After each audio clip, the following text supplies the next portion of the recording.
I'd like to call to order the regular council meeting for Tuesday, August 13th. This meeting is being recorded live and is streaming on the District of Summerland YouTube channel. All representations to council, written or verbal, will form part of the public record and be available to the public for viewing electronically or as a written record. Corporate officer, do we have any late items? No late items. If I get approval of the agenda, please. Councillor Van Elfen, Councillor Betts, all in favor? That carries. Consent agenda. Would anybody like to remove anything from the consent? Councillor Peak. Thank you, Mr. Mayor. I'd like to remove the activities report from Planning Development Services. Okay, If I have it we'll correct. go down to this evening, I believe, right?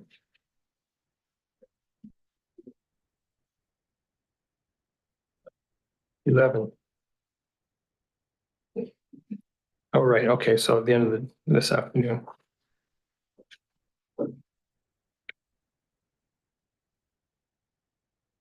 Okay. Anything else? Give approval of the consent agenda as amended.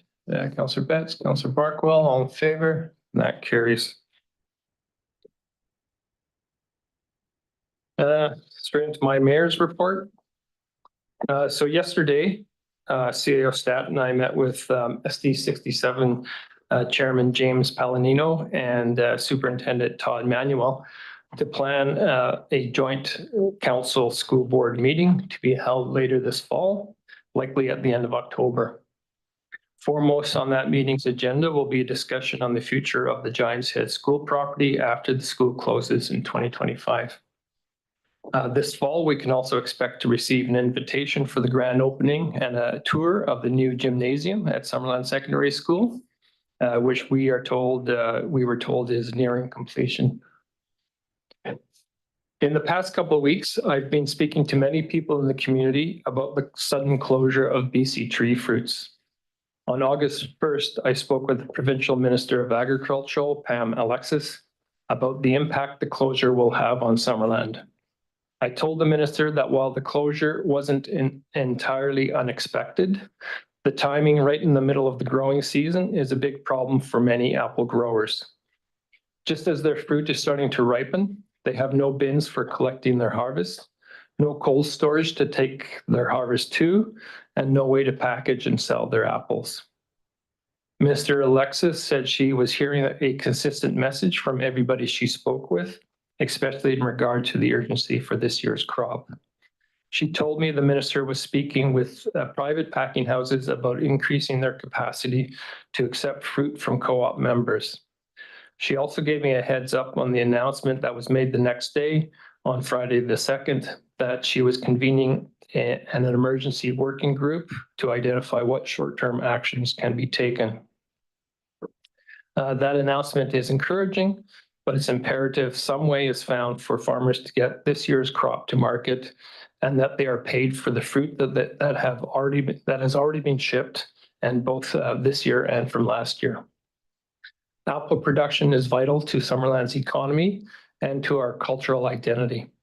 I'll continue to encourage the government to do everything it can to help the fruit industry the same way it helped the other industry that's important to our economy and our local and our cultural identity, and is also struggling this year, namely the wine industry.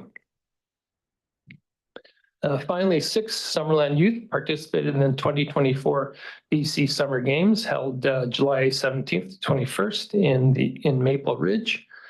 They competed in box lacrosse, swimming, girls soccer, and boys volleyball. 2 of the competitors, Kylie Lund and Grace Wozniak, were members of the Thompson Okanagan girls soccer team that brought home the silver medal. Congratulations to all 6 athletes for doing Summerland proud and representing the community at the games. CEO Stat, your report, please. Thank you, Your Worship. With the hot and dry weather continuing, there have been fires burning in the region. We have been keeping close track of conditions and will report the Regional Emergency Operations Center at RDOS with support as needed. If a significant event were to emerge in our own district, we are prepared to also set up our own emergency operations center here as well. While we have not had a major fire event in our own boundaries this summer, we have provided mutual aid recently, including to BC Wildfire north of the district and also RDOS with the recent West Bench fires. Residents are reminded that we have partnered with Voyant Alert to provide notifications and alerts throughout the community.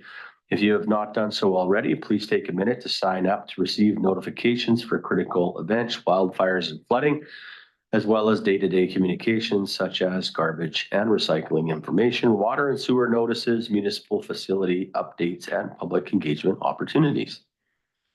Sign up is easy, and more information on the sign up details can be found at the Voyant Alert website. The Okanagan is in a drought stage level 3, and we are monitoring water volumes in our reservoirs right now. And the district, as a reminder, is always in stage 1 watering restrictions unless otherwise posted. That means an uneven watering schedule. So if your house number ends in 0, 2, 4, 6, or 8, you can water on Sundays, Tuesdays, and Fridays. If your house number ends in 1, 3, 5, 7, or 9, you can water on Saturdays, Mondays, and Thursdays. However, when it comes to watering trees, shrubs, or vegetables, folks can use micro irrigation, drip irrigation, or a hose with a shutoff nozzle on any day at any time. Residential underground water systems may only water between 12 a.m. and 6 a.m. on their designated watering days. For more information, visit the district website. The Seasonal Water Service Program has been rolled out successfully with about 200 water meters installed on properties which previously had an unmetered connection. Mock bills have been provided each month, and several residents have indicated they are surprised at their use and are adjusting their watering schedules before the real bills start coming next summer. In some cases, the meters have revealed that repairs to residential irrigation and sprinkling systems will need to be made. As a fun fact, a hole in a water pipe as small as 1.5 millimeters can waste an average of 100,000 liters of water per month. Some of the highest users in our seasonal water service program are 17 properties who have been using 500,000 liters per month on their second meter, or the equivalent to filling 10 swimming pools every month. As a reminder, properties in the seasonal water service program are those which are less than 2 acres, with the majority of being an acre or less. Finally, the district has contracted Right Tree Services through a competitive bid process to conduct power line vegetation management. Summerland bylaws require that vegetation is kept a minimum of 3 meters away from power lines. This is not only for public safety, but also prevents many of the outages that we have through wind or fires that can come when there's contact to the power lines. Right Tree Services may have traffic control to protect its workers while tree trimming on or near the roadways. They may also contact you if they require access to a power line on your property. That is my report. Okay, thank you. Council, any questions for either of us? No? Okay, so we'll move on. Public comment, anybody? Mr. Lacy? You're good. Okay. Let Mayor Holmes know the announcement about the BC tree groups, 11 o'clock in Penticton. I just came. Oh, right. They announced a multi-million-dollar, multi-year program. Oh, okay. Well, there you go. Yeah, do you mind saying that in this microphone, just push on the red. I'm just letting the mayor know that I just came from a press conference in Penticton, and the Premier Eby was there, Minister of Agriculture, and they announced a multi-year, I don't have all the details, but it was a 40-minute press conference. So they said every bin of apples in the Okanagan will be processed. So just thought I'd let you know. Okay, that's great news. Thanks very much. Yeah, No problem. good.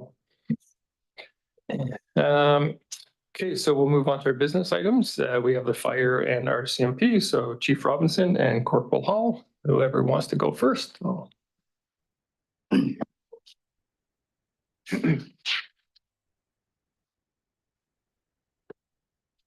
Thank you, Mr. Mayor. Good afternoon, council.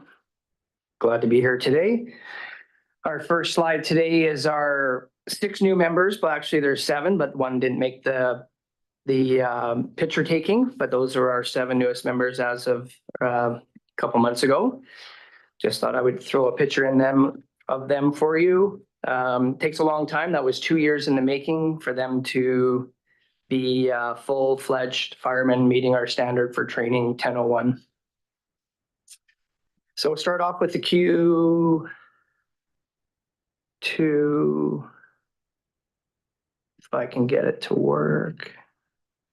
There we go. So our Q2. So this is April, May, and June of this year, 2024. We start off with our incidents, 77 incidents for this quarter. We're 12 fewer calls than last year. It's always give or take a few throughout the year. But July, we had 44 incidents. So it's gives and takes throughout the year. And then August already, we're into 19 incidents for this year, for this August. The next slide I go to is our training slide for April, May, and June. 85 training sessions for this quarter. Training increased by 29 more events for this quarter, or 29 more than last year at this time. Firefighters engaged with BC Wildfire for 2 sessions in June, one classroom theory, and the other was a field exercise that we train with them. It's kind of one of the photos on the right-hand side. We try to do our best May and June to prepare for our wildfire season, and I think our crews have done very well at that this year, attending like CAO stat a few calls this last month. We also had in June 6 auxiliary firefighters attended a wildfire engine boss course in Oliver, which gives them the ability to, when we do go out of town, to be prepared on what other fire departments are doing and training like, so we're all the same talk and walk kind of thing. For our permits, pretty basic. We had only April where we had pretty consistent numbers for burning, the same as basically 2023. May and June are obviously no burning, and so is July, August, and September. So not much to report there. Our inspections, pretty much the same as previous years, consistent. Auxiliary firefighters did some inspections as part of their practice in May, walking through some of our buildings, doing building familiarization. We do have 2 taller 6-story buildings that we are not accustomed to, so we have to do some extra training there. We check for things like closest fire hydrants, our fire department connection, fire alarm panels. We have keys to the buildings that we look for, access and egresses, and they look at floor layouts. So something that these crews would have been doing on this day that the photos are there. And the last slide I have is our public education for this quarter, and it's exactly the same numbers as last year. And I just thought I would throw a fun fact out there for you guys, is that I'm not sure if it's been reported in the past, but I know I haven't, but our staff attend the safety village in Penticton, and it's for the kids. And we go with the Trout Creek School and the Giants Head Elementary School. So we attend that as well too. And I just thought I'd let you know that. And that's all I have for today. Any questions? Councillor Trainer. My son got to go on one of the school tours at the fire hall. He's actually in that photo that you had at the school group, and it was so well done. And Nigel, I think that's Nigel in the photo, he did a really good job, and he demoed everything, and the kids loved it. And I think it was like a highlight for them. This is a kindergarten class. So I just would totally encourage you guys to keep doing those because the kids talked about it forever and it builds like a really neat sense of community. And I just thought that the staff went all out to make the kids feel welcome and they could touch everything and dress up. And it was just super cool. So thank you very much for doing that. Yeah. You're welcome. Thank you for the comments. Thank you very much. I'll pass it along to staff. And I'm going to be honest with you, when I first started there, that was my favorite job. And now I kind of miss that job. The price to pay to be at the top. Councillor Peak. Thank you very kindly, Mr. Mayor. I want to say I'm so pleased to see all the inspections that are done every year. I think that's such a safety factor for our community. It's also good outreach, and your staff that do it are excellent at those when they're making their comments and having to look for improvements or whatever. And sometimes they're re-educating people because the people in the buildings are changing as well. So I think the inspections are really, really important. I wanted to ask about the motor vehicle accidents. So on the incidents report, can you tell me the difference between the RDOS and the other one? So it says motor vehicle accidents, and then it has accidents RDOS. Thank you, Councillor, through the mayor. So the RDOS incidents are outside of Summerland. So in a quick analysis, the motor vehicles accidents that we have in our town are those ones. The RDOS, so we cover north of town, halfway to Peachland, south of town, halfway to Penticton. And then we also cover out towards Falder, which we go halfway all the way to Peachland. And that's part of our road rescue team that we get coverage. We ask for a task number from EMCR to get that, recoup a little bit of pay for us as well too. Excellent. Okay. Thank you. Thank you. Councillor Patton. Thank you, Your Worship. Great report, Rob. Thank you. One thing that I think that when we look at the incident report, that I think that should be out there is that we are not a first responder, because we assist the ambulance, but we are not a first responder on medical issues. And I think that is a point or a piece of information that is probably missing in our community. And I truly think that is an educational piece that should be relayed, that we do have an ambulance service in town and they are the first responders for medical issues. Thank you, Councillor, through the mayor. Yes, that is correct. The fire department does not do medical calls. We do just lift assists, and when we go to car accidents, if we're the first on scene, we try to help out as much as we can, but we're limited what we do. So yeah, it's something, if council is looking to be first responders, we can, but if not, then we just status quo is fine. Thank you so much, Rob. Thank you. Don't see anything else, so we'll go on to the RCMP now. Corporal Hall, please. Thank you. Good afternoon. Thanks for having me. I sent in some slides for the quarterly stats for 2024. Very happy to report a decrease in general overall crime total throughout just about every aspect of our stats reporting. You'll see some dramatic reductions in certain areas. A lot of them you might see might be 100% reduction or whatnot, but that also could be because we go from 1 incident to 0 incidents for the quarter there. So with respect to property crime has been reduced dramatically. Violent crime has been reduced as well dramatically. And calls for service, our top 3 calls for service over the last quarter were traffic incidences, alarm, and check well-beings. As you can see, none of those being anything really criminal in nature. So we have noticed a reduction with certain individuals being detained in the Okanagan Correctional Center. I've had my members over the last little while push against the trend of not holding prisoners and releasing them, and it seems to have been working. Repeat offenders and people with high rates of recidivism, we've been pushing to have them held in custody, and we're not always successful, but we've been a little bit more successful in the last little while, and I would attribute it to a lot of our reduction in crime to that. Was the slide presented? Oh, okay. So We got the slides? Oh, okay, thanks. just open it up to any questions then. Okay, Councillor Trainer.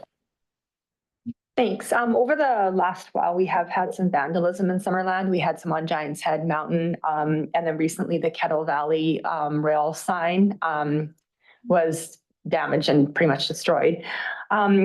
What kind of media releases do you do about that kind of information? I know it had been talked about that one might come out about the vandalism that we're seeing here. Yeah, I just wanted to ask about that. So we have a media contact through Southeast District, as well as media contact in our detachment. We did do a media release with respect to that. Oh, actually, those two incidents this week or last, I believe, at the end of last week, asking for any information to be brought forward to either the detachment directly, or if they want to remain anonymous, to Crime Stoppers. They both are still open in active investigations. They're not closed. So we still are actively investigating those. Thank you very much. Anyone else? Don't see any. You're up. No, Councillor Barkle.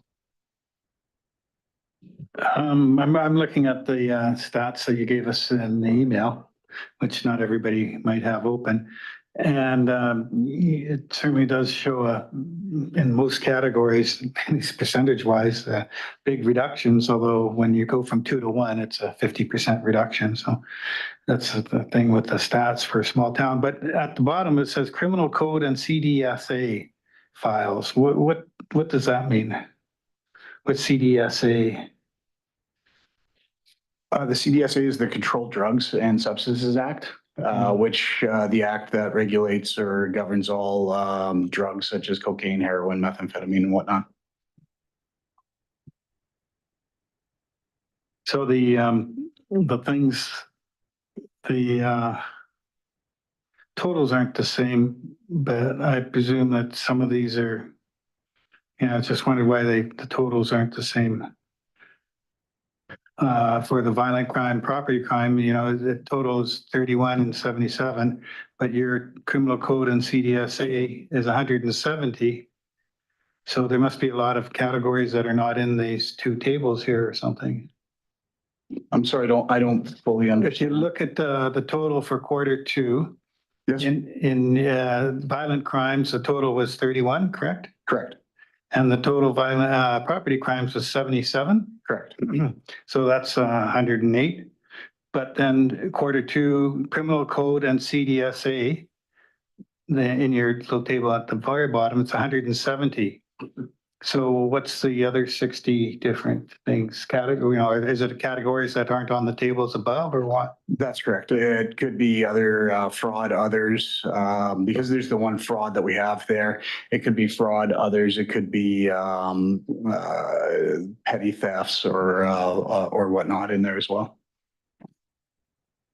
Is there any particular reason you don't include all the categories? This was what was presented to me, brought to me by our analyst, and for us to go through an exhaustive list would be somewhat overwhelming. This is just a broad category. There's nothing in here that we're not paying attention to or not allocating resources to. It's just that these are the hot topics and the major talking points. Okay, so it's another category, I guess you'd say? Yeah. 60, yeah.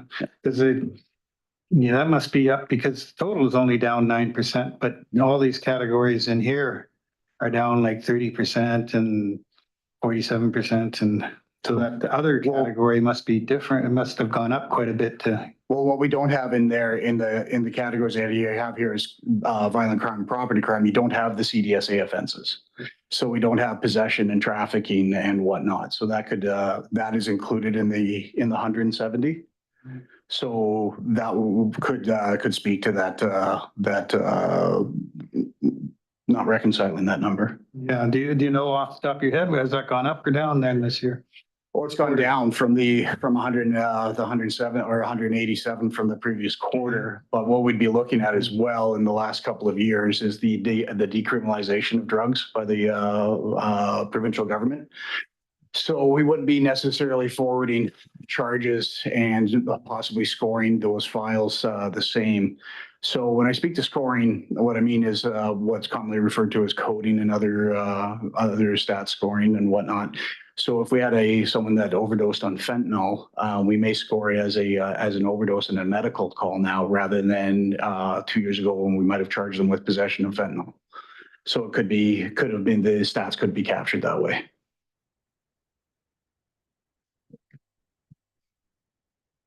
Okay, follow up. Thank you. I asked this sort of question because I'm aware of a controversy in Kelowna at one time where they weren't including in the stats sex offenses that were alleged but scored or considered not necessarily legitimate. And you've got a total sex offenses totals included all founded primary scored files in the 1300 series of the UCR. That's kind of Greek to me. Can you interpret where we are on that and what that means? So the UCR is the Uniform Crime Reporting. So that is how we report scoring on on our files. So if it's founded, unfounded, or unsubstantiated or whatnot, and I'm talking not just about sex offenses, but all files, and we'll also score them as unable to proceed because of lack of evidence, or that the victim doesn't want to participate anymore, or that it's charges are stayed by Crown Counsel or whatnot. So that's what that refers to.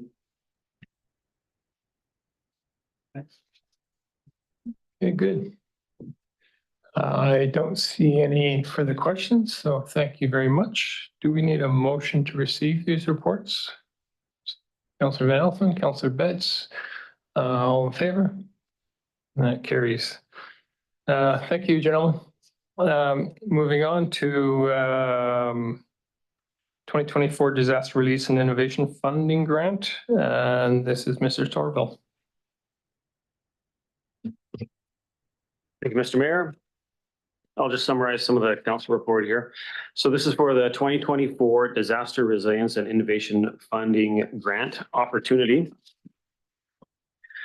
On June 18th, 2024, the government of British Columbia committed approximately $40 million in funding over 2 years for local governments to improve their resilience to natural and climate-driven disasters through improved understanding of risks, vulnerabilities, and risk reduction options, and the development and implementation of structural and non-structural risk reduction projects.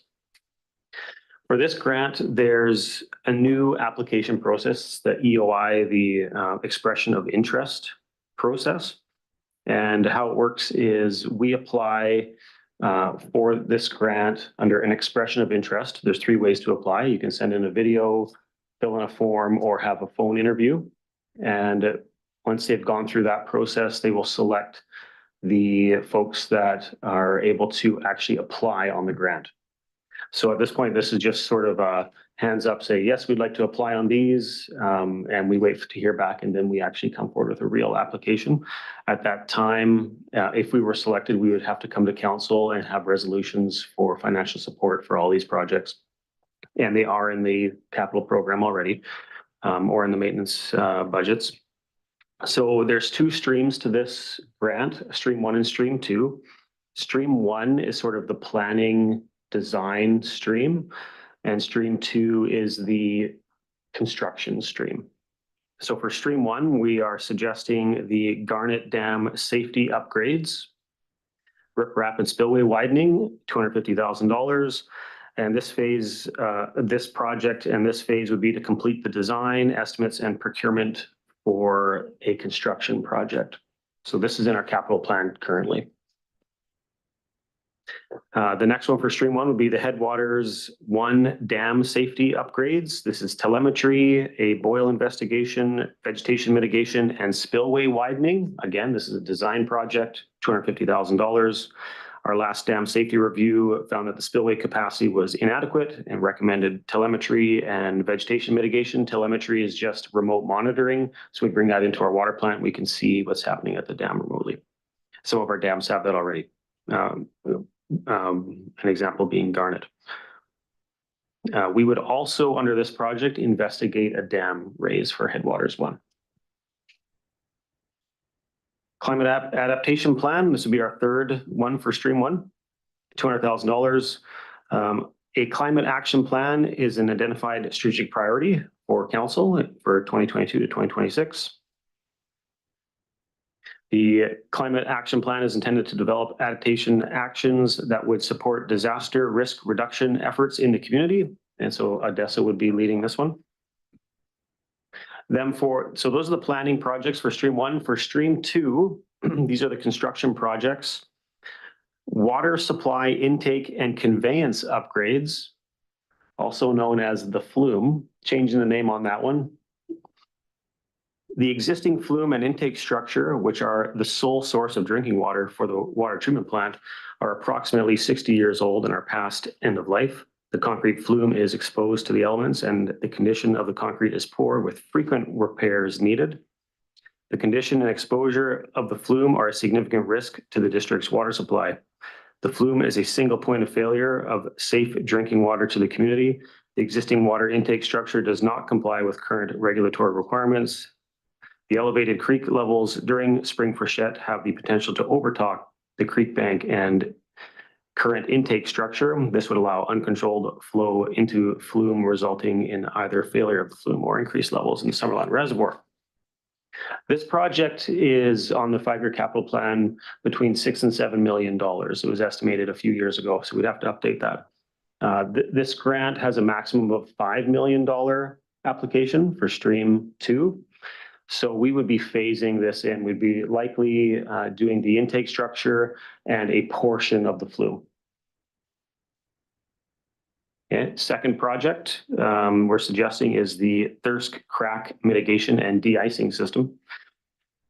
Investigations in 2024 concluded that ice loading conditions likely caused tensile stresses in the upper part of the original unreinforced concrete dam, the original dam, which led to formation of a main crack and potentially other smaller cracks, with a crack opening up, then further degradation of the concrete and further opening of the crack may have occurred due to ice jacking effects, further leading to seepage through the dam. The investigation determined that there is no urgent or imminent structural concern due to the presence of the main crack in the dam or other minor cracks within the deteriorated zone. The investigation did recommend that the crack be remediated and a de-icing system be installed. At the time of this report, we do not have costs and full scope for this work, but we're working on that actively right now. We're actually getting a coring crew out there next week, and we will have a remediation plan by the end of the year. So we should have some estimates on that to apply on this grant for later in the year. So in closing, this is an expression of interest at this point. We have 5 projects suggested there, and we'd like to move forward with those. If council has any questions, happy to answer those. Okay, thank you. Councillor Peak. Thank you very kindly, Mr. Mayor.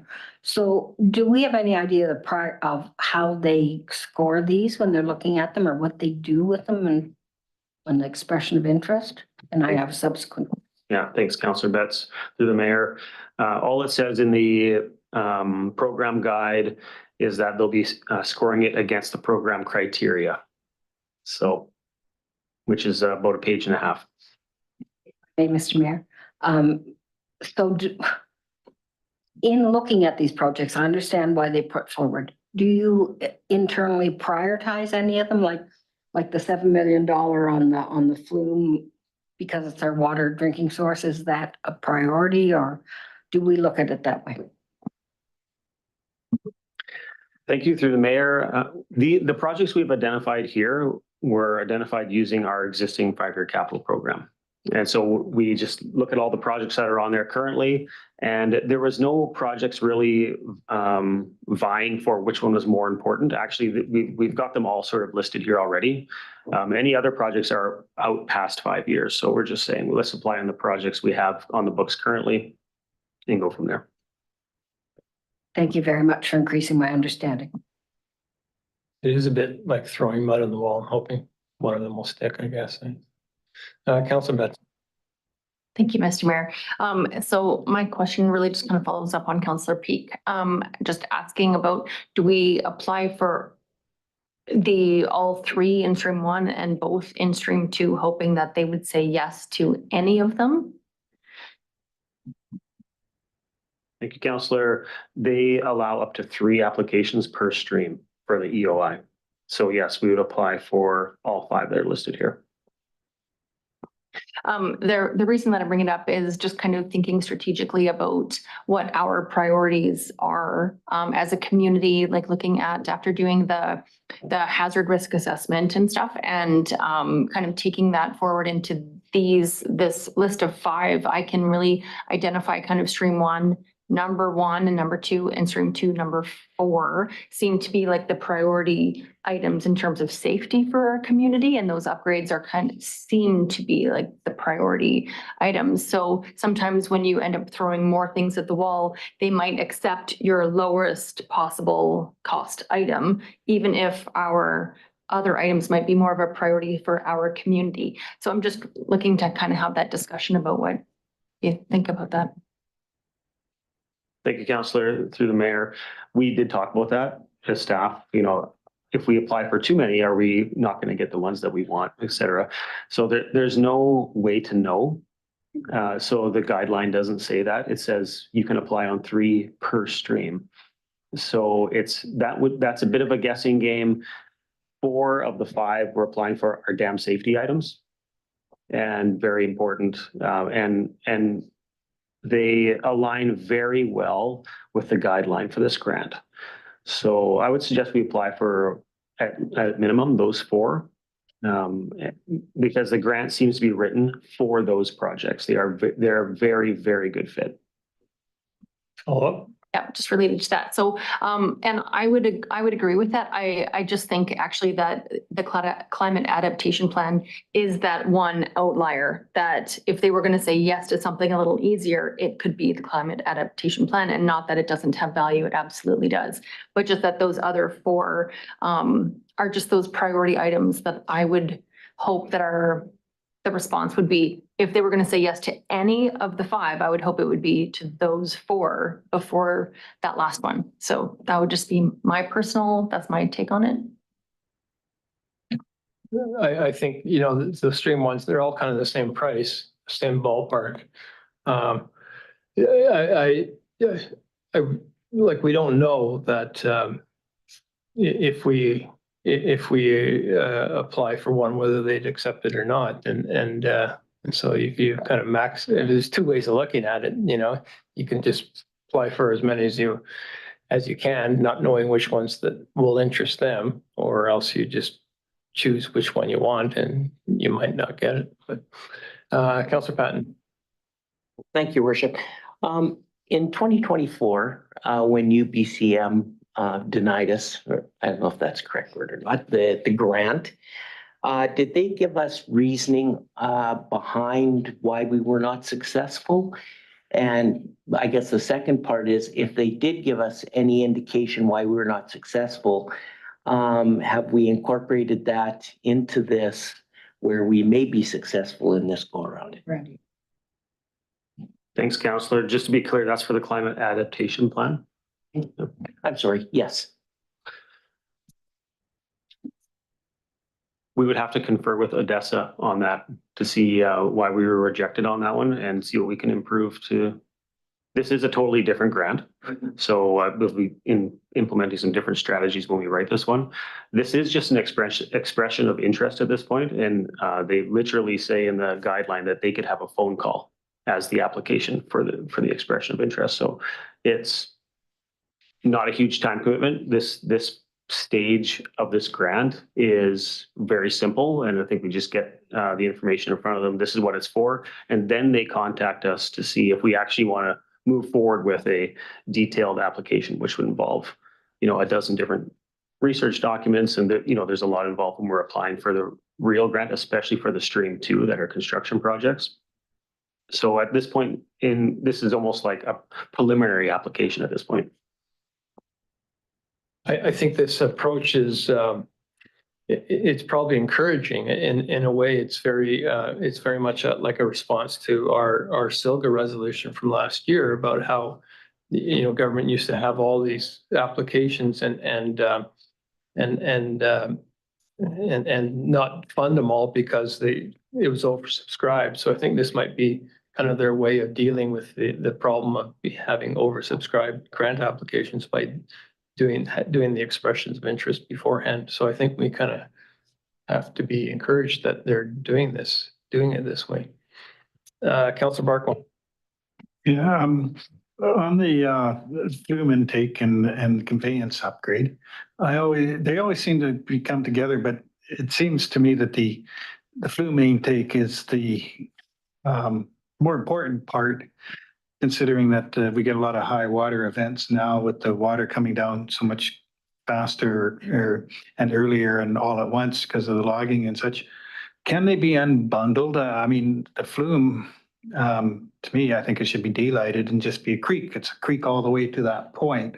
Why it should change and be a pipe till it gets to the reservoir, it just, I just don't see the rationale for it. But regardless, I think the flume's a higher priority, not the flume, the intake's a higher priority. Is that, how much of that $7 million is the intake alone? And would that help us to just do that part? No, those are good comments, Councillor, through the mayor. Yeah, I think we agree that the intake structure itself, it's the majority of the cost of the project. Mm-hmm. And it's sort of the first piece in completing that project as well. So this, we'll take the past estimate, we'll freshen that up if we're asked to do a full application. And we'll phase that. So we're basically targeting the intake structure as part of this application. And maybe the next 200 meters of pipe or what have you to get it maybe past the bridge there. So something along those lines. That might be a nice demarcation to sort of cut it off at $5 million. But we'll try to utilize the $5 million to its fullest as well. It is 100% funded. So it's a good grant to apply on. And yes, we'll probably be focusing on that intake structure, which also comes with a fish ladder. Okay. So, Councillor Barkwell? You didn't have a follow-up? Was it a follow-up to Sam? Okay, Councillor Peak? I was going to bring the motion forward. Okay, do I have a seconder? Councillor Trainer? Councillor Barkwell? Yeah, so I was, last time I was up at Thirsk, which was maybe a couple of weeks ago, I noticed that it wasn't any moisture on the backside, which is the first time I've ever seen it without any seepage or sweating or anything like that. Is the de-icing program, would that require electricity for that de-icing? Thank you, Councillor. Yes, probably. It's usually a compressor. So it's actually a bubbler. So we'll see what the design comes up with, but we actually have a little hydro generator there on site. So we do have a source of power there already. Yeah. We just get the on the screen.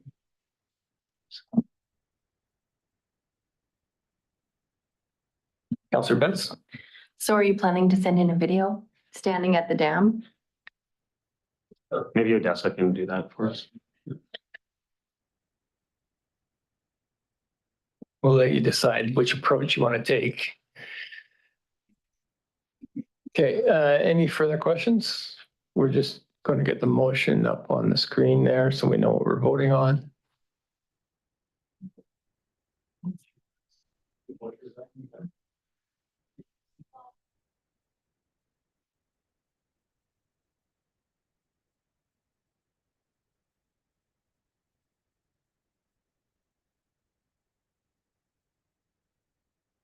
we go.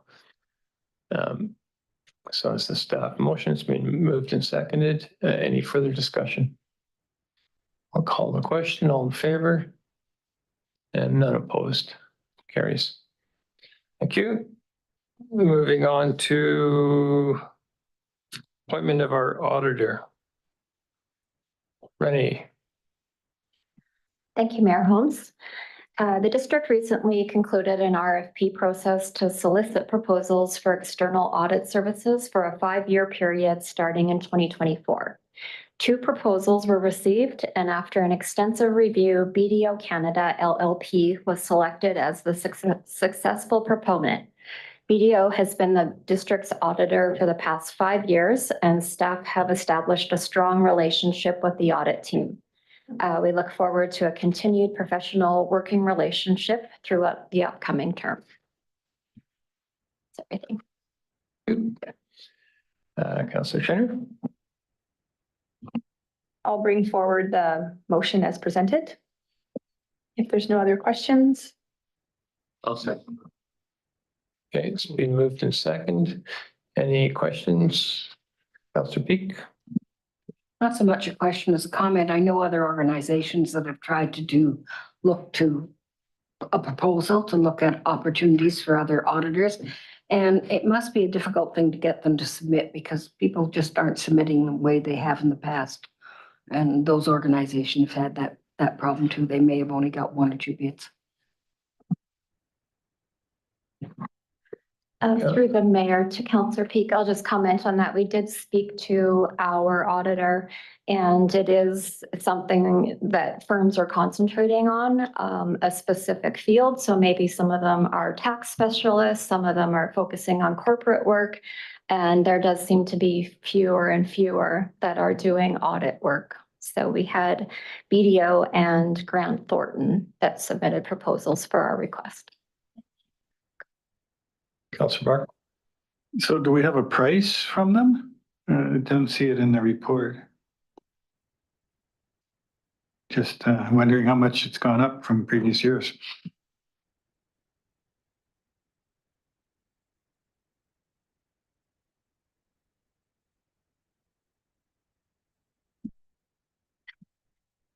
Through the mayor, the purpose of this report wasn't to approve the procurement award, but to appoint BDO as the auditor. Because that's a requirement, I believe, under the community charter that council appoint the auditor. But I can pull up the procurement contract award value. It'll just take me 2 seconds.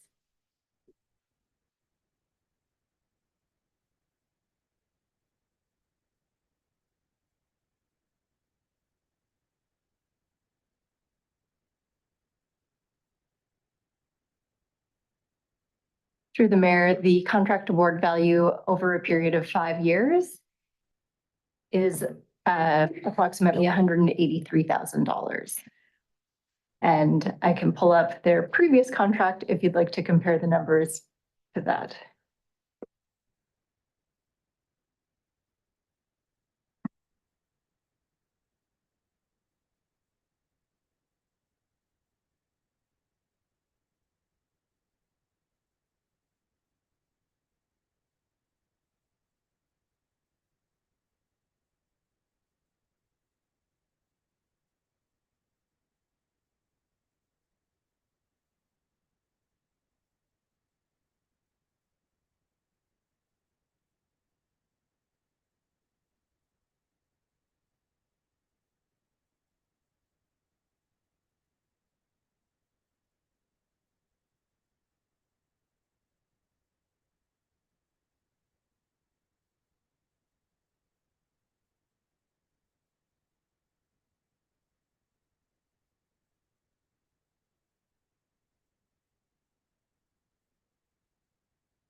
Through the mayor, the previous contract award value was approximately $132,000 for 5 years.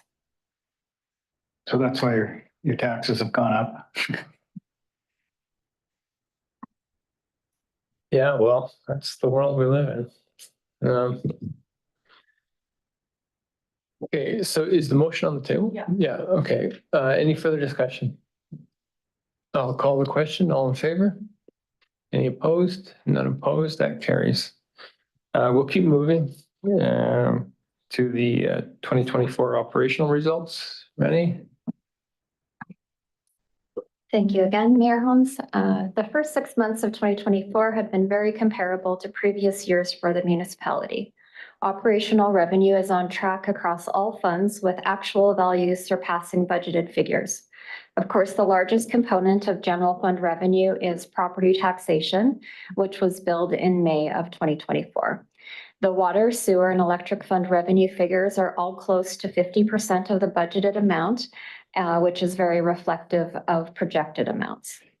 On the expense side, the majority of the cost centers are below 50% of the overall budgeted amounts. Many of the variances are simply timing differences, with related work being completed in late summer or early fall, or simply year-end adjustments that won't be recorded until the fourth quarter. Specifically, 3 of the lowest cost centers are general fund debt and transfers, water supply and distribution, and sewer collection and treatment. All of these items have large MFA debt payments for which principal payments aren't due until October of this year. All other expense cost centers are over the 30% mark when compared to budgeted figures, majority having expenses specific to work being completed in the third quarter. Overall, the district is in a healthy financial position and there are no concerns identified. Thank you. Thank you. Council, any questions? So I'd like to bring a motion forward. Councillor Peak, second. Councillor Van Elfen, any discussion? Call the question. All in favor? None opposed. That carries. Thank you, Rennie. Green and Inclusive Community Buildings Grant Opportunity. Director of Community Services, please. Thank you, Mr. Mayor. Good afternoon, Council. The next intake for the Green Inclusive Community Buildings Grant has just been announced.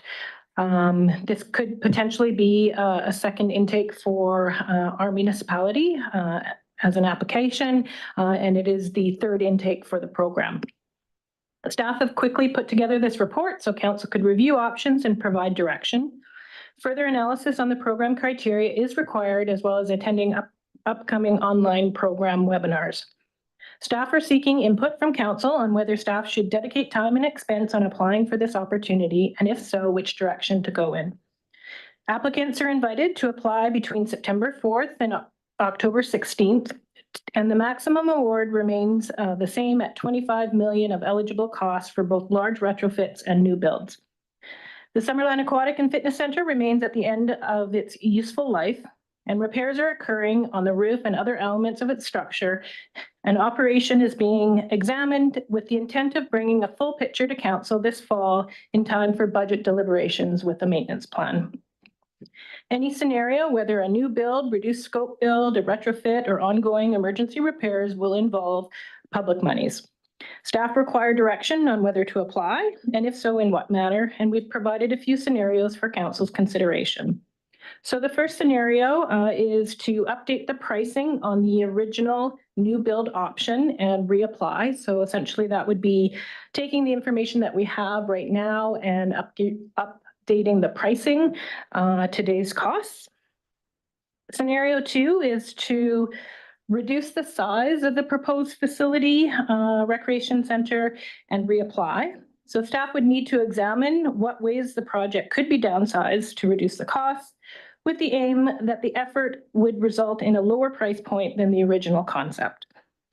Given the amount of time and effort required to reframe and redesign and have a new vision, other work would need to be reprioritized to make this funding application deadline.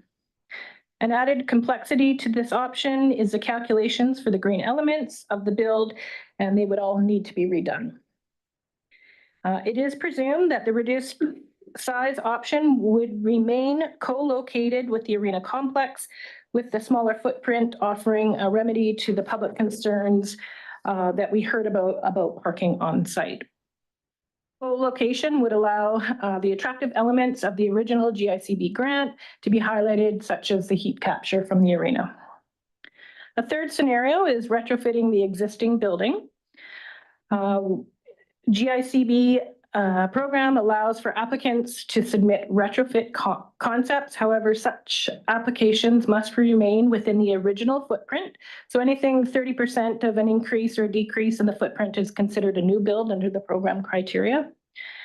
This would involve a deep analysis of the building to see if it's feasible to retrofit it to a high energy efficiency building. And as council knows, the original building was not built with an airtight envelope, and energy efficiency was not a priority at the time that it was built. The program criteria indicates that in order to be eligible for the funding consideration, all retrofit projects are encouraged to achieve at least 25% in energy efficiency improvements compared to the building's baseline. Since this report has been written, we have reached out to the energy consultants that helped us with our original grant application. They noted that retrofit applications under 3 million, the GICB is assessing them on a rolling basis, meaning the application would just need to hit some threshold merits to consider funding.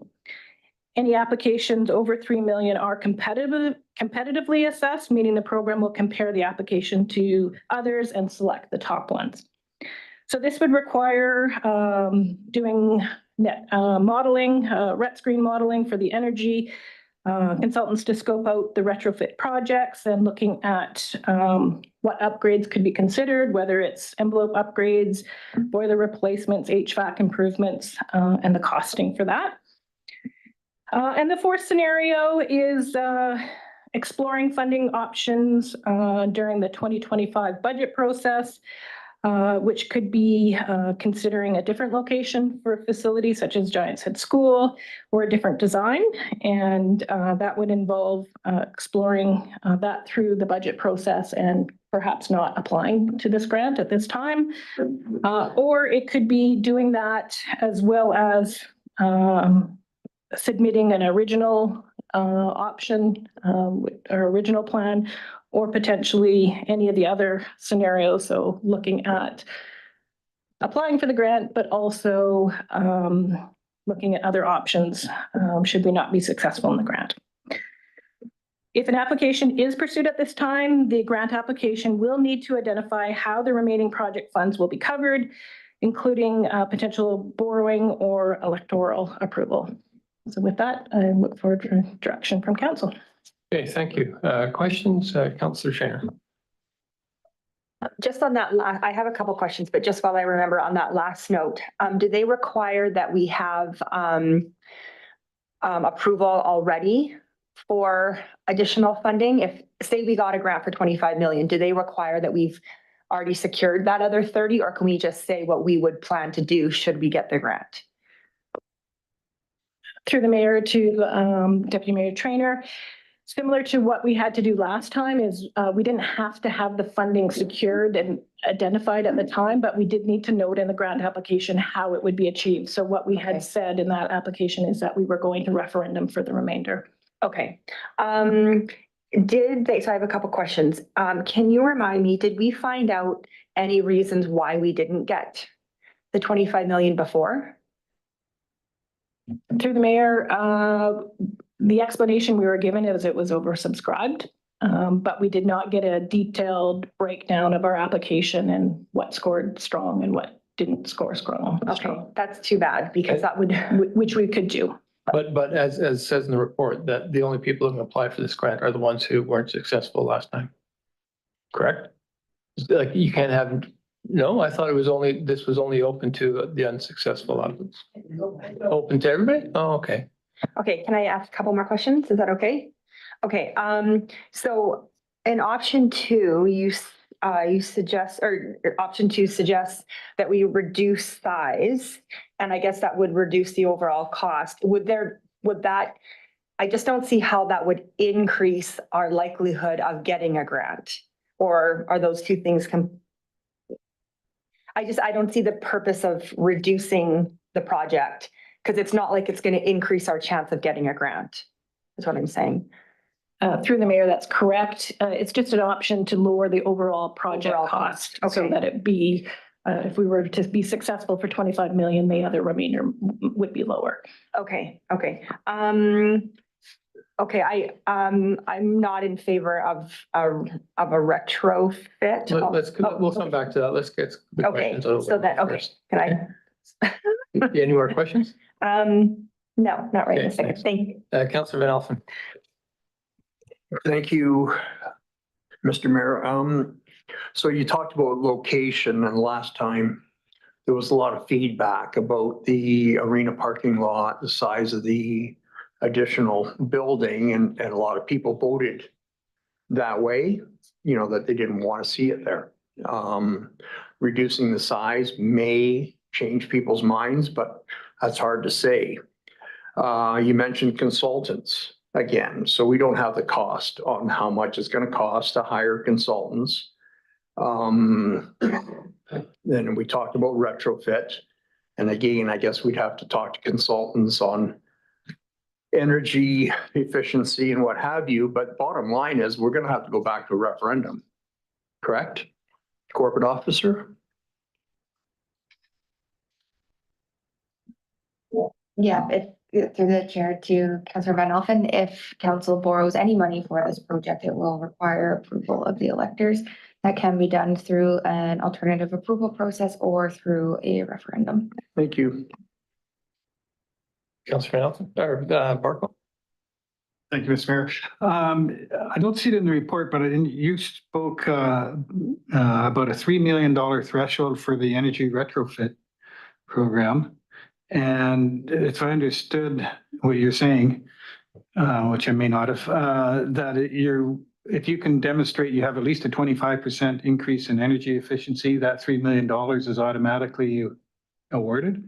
It's sort of a given. Did I hear you right? Or is there more catch to that than that? Through the mayor to Councillor Barkwell, it's not a given, but it is a rolling application.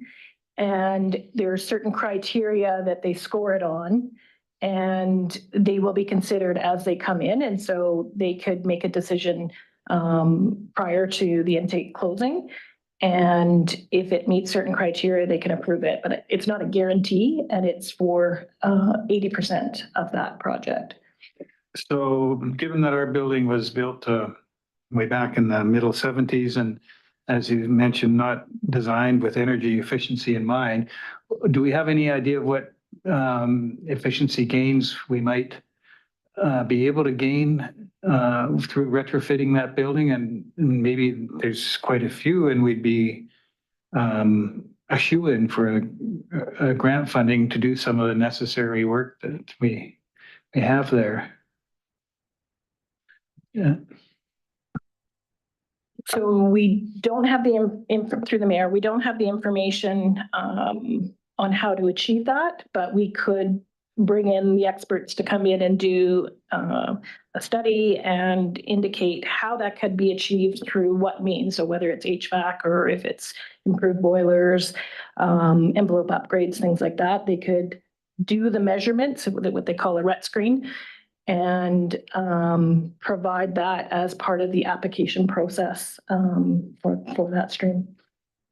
I mean, I can see that this is going to cost some money to sort of get an analysis to engineer or somebody to put a stamp on it for our application that the gains from this work will be X amount. But I'm sort of thinking that's going to be worth it, that there's good potential there. And right now, that's the only pool we got, and we've got to, keep it going for a few more years. So, can we, I guess, I don't know, we can't apply for both this and a new pool. We could maybe apply for this time and the next go around, take another stab at the 25 million for a whole new pool. I don't know. But I kind of like the 3 million. I'm not very optimistic about a new pool right now. Councillor Patton. Thank you, Worship. I have to agree with Councillor Barkwell. I think we're just a little ways past 6 months that the referendum didn't go through. And I do feel that it's probably still a bit of a touchy subject with our citizens. But I think that looking at some retrofit options, as Councillor Barkwell has discussed, and Lori, you have told us about, it seems to me that to prove a 25% increase, which would be quite easily attained just through the HVAC system alone at the pool, that we would have a higher degree of success than applying in an open federal countrywide process for 25 million that may not go in our favor again. But I think the 3 million in regards to that would be right up our alley. Councillor Peak and then Melvin. Thank you very kindly, Mr. Mayor. I do think we're too close to the referendum that didn't pass for us to do another one. I understand we could do the alternative, and that could be considered in the future.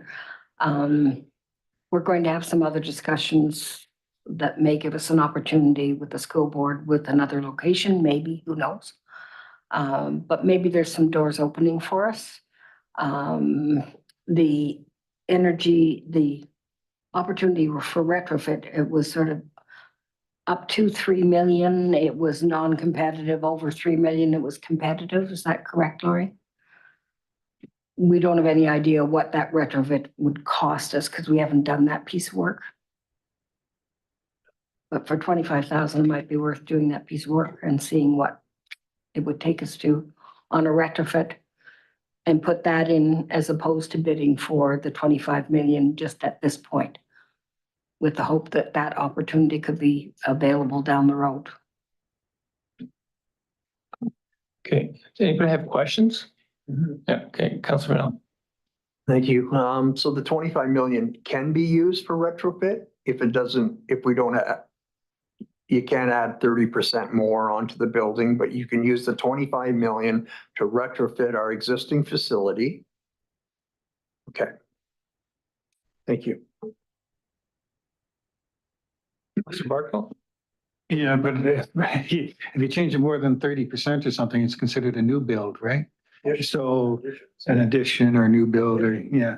So, we're limited to how much we can do, but I do see an opportunity here to pay for upgrades and repairs and replacements that we're going to be facing anyway without any assistance.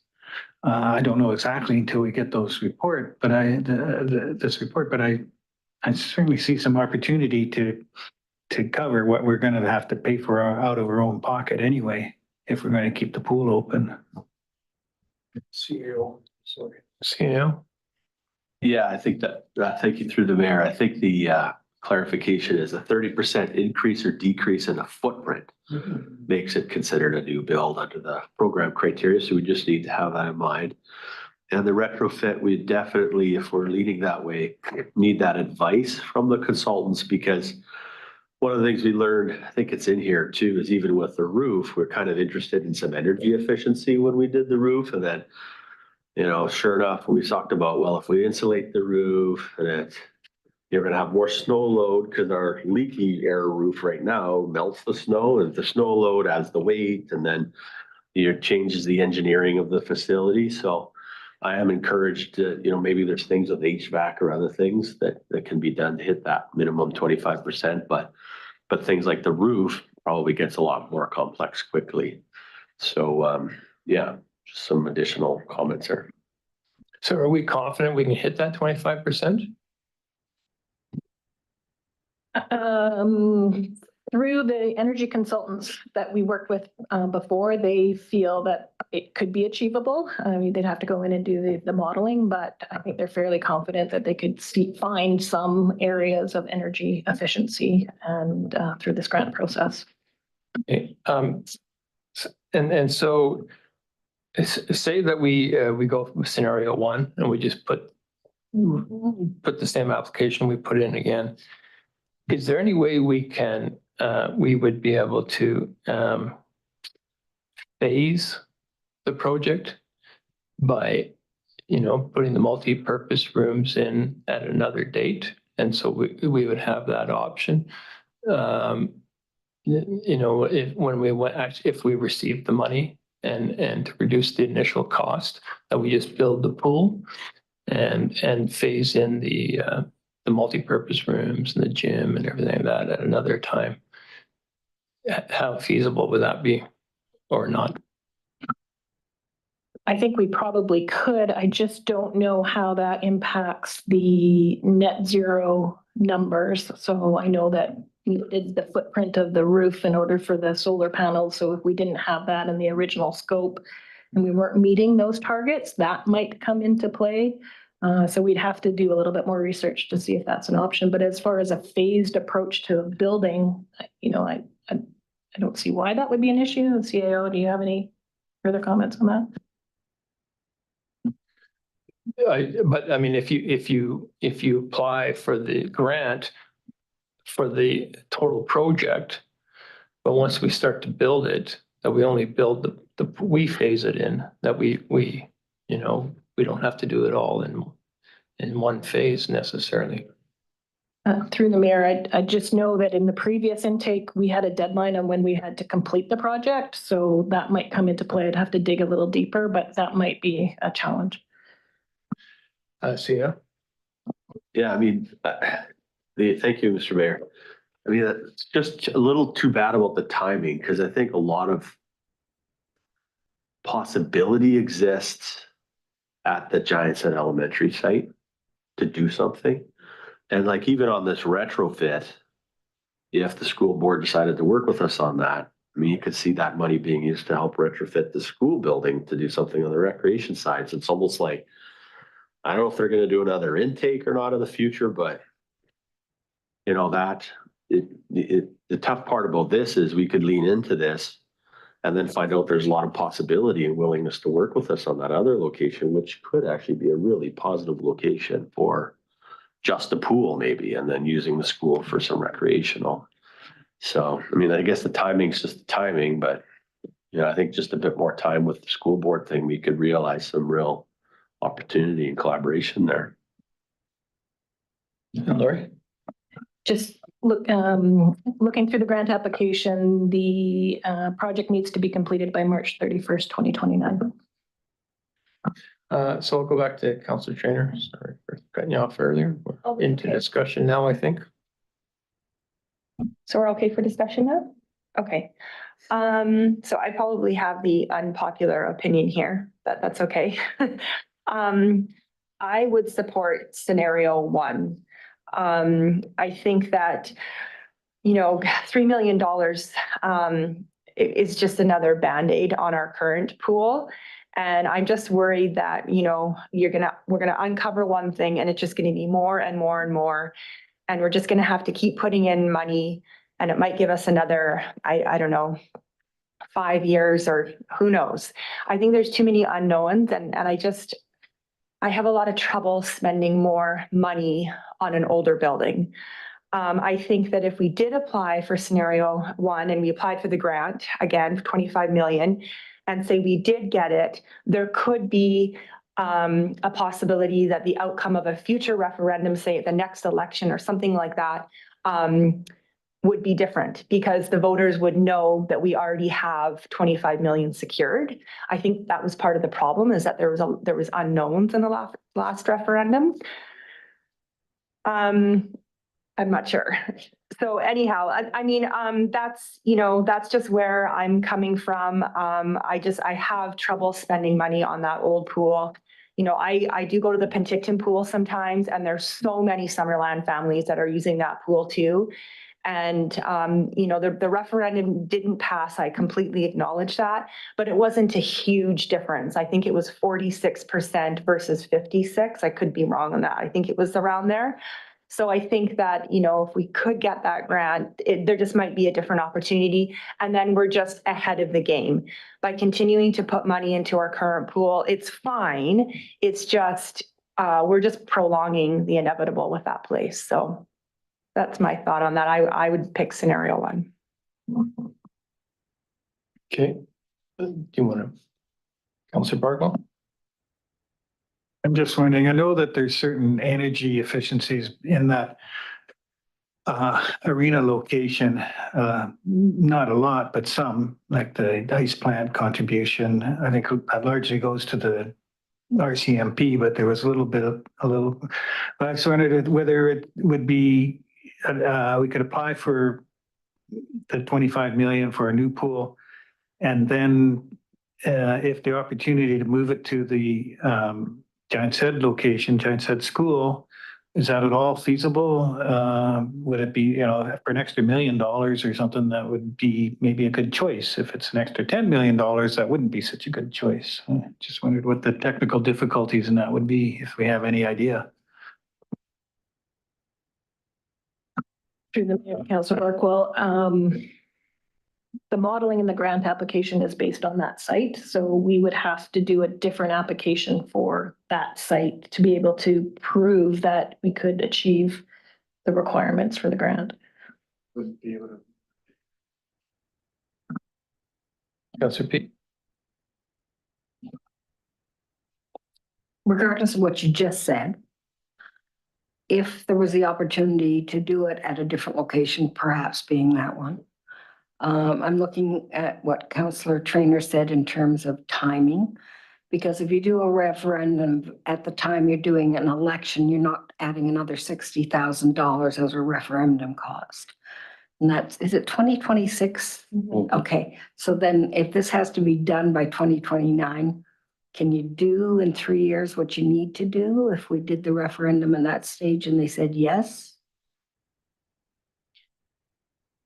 I'm just trying to explore it a little bit. Yeah, no problem. It's no problem.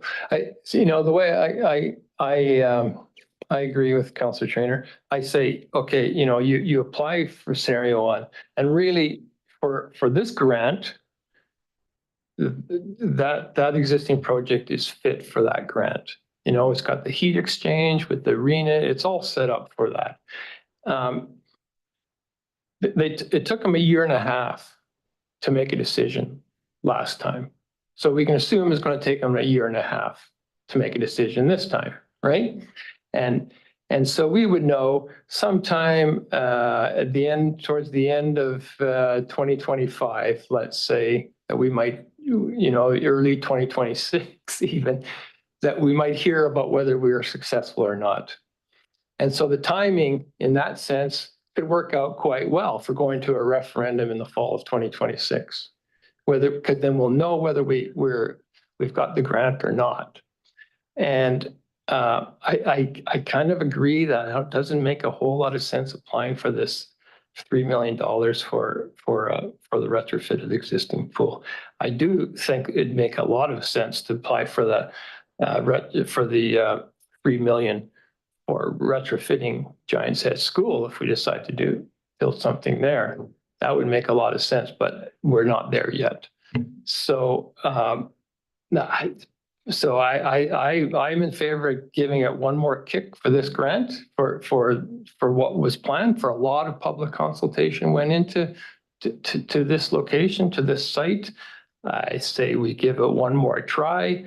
If we've got, and we don't go to referendum until we've heard about the grant, and it's a different, it'll be a different story because we'll have had the grant, and if we don't get the grant, we don't go to referendum. It's quite that simple. That's kind of my take on it. And then if we're not successful, if this comes around again and we've worked out an agreement with the school district and we're focused on the Giants Head site, and then we can apply for the next intake for the $3 million for retrofitting Giants Head. CAO and then Councillor Peak. Thank you, Mayor Holmes. Just coming back to Councillor Barkwell's comment and maybe through to Councillor Barkwell. So you're making an interesting comment in, how much of what we put forward on the green elements really ties to that site. And my recollection of it is really just that heat exchange piece, which was just a heat exchange and portion of the surplus heat, really. What we might be able to do sort of, if we go this way of putting forward a similar application as last time on the same site, work with the consultants on the green elements to focus more on those green elements that could be replicated at any site. Because I think they also had shallow geothermal in a parking lot or a field, which is something that could be replicated elsewhere. I think solar heating, water on the roof for water heating needs, and some other things that really were tied to that site. So if another site came available and we had been awarded the money, I think we could have a conversation with the feds and say, all of our numbers still work, but over here, as opposed to tying it to something that can only be replicated there, like a heat exchange. So anyway, just food for thought on that. Maybe putting forward at that location then, but focusing more on the green elements that could be replicated in any location. I like the tenor of the discussion. The other thing is, people have really been, it's been well thought out. They had a lot of questions. They better understand what we were doing with with a new building on that site, but on a site. And by 2025 or 2026, we will probably have a greater tax base because we've got things coming through. There's an opportunity for that as well. I just think that the opportunity is there, and that's something that we should work forward on. Councillor Nelson? Thank you, Mr. Mayor. So back, just for clarification, the 25 million, we could apply for that 25 million if successful, retrofit what we have today in the existing location.